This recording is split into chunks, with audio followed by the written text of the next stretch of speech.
नमस्कार निर्देश media live को स्वागत करुछि मो संध्या। आज प्रार्थीपत्र दाखल करिसेंती संध्याराणी। जाजपुर जिला कोरई निर्वाचन मंडली प्रार्थी होइथिले संध्याराणी दास। बीजेडी तांको 2024 रे कोरईरू टिकेट देइथिला। पाणीकोइली तारिणी मंदिर रे पूजार्चना करी शह शह समर्थकंक सह जाजपुर रे पहुंचीथिले।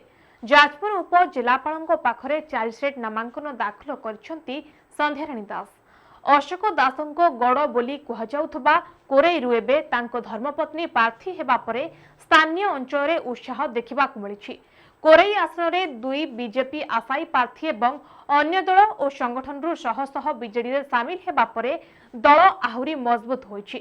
नामांकन पूर्वरु कोरईर धनेश्वर ठारे समस्तंकु नै एक विशाल समावेश रे जोगो देइथिले संध्याराणी। बीजेडी सांगठनिक संपादक प्रणव प्रकाश दासंको मां होइथिबारु एठारे कर्मींक मध्यरे अधिक उत्साह परिलक्षित होइछि। ब्यूरो रिपोर्ट नया दृश्य मीडिया लाइव। तेबे एभली खबर जानिया पई हम चैनल को लाइक शेयर एंड सब्सक्राइब करबा को भूलंतुनी। रहउछु नमस्कार।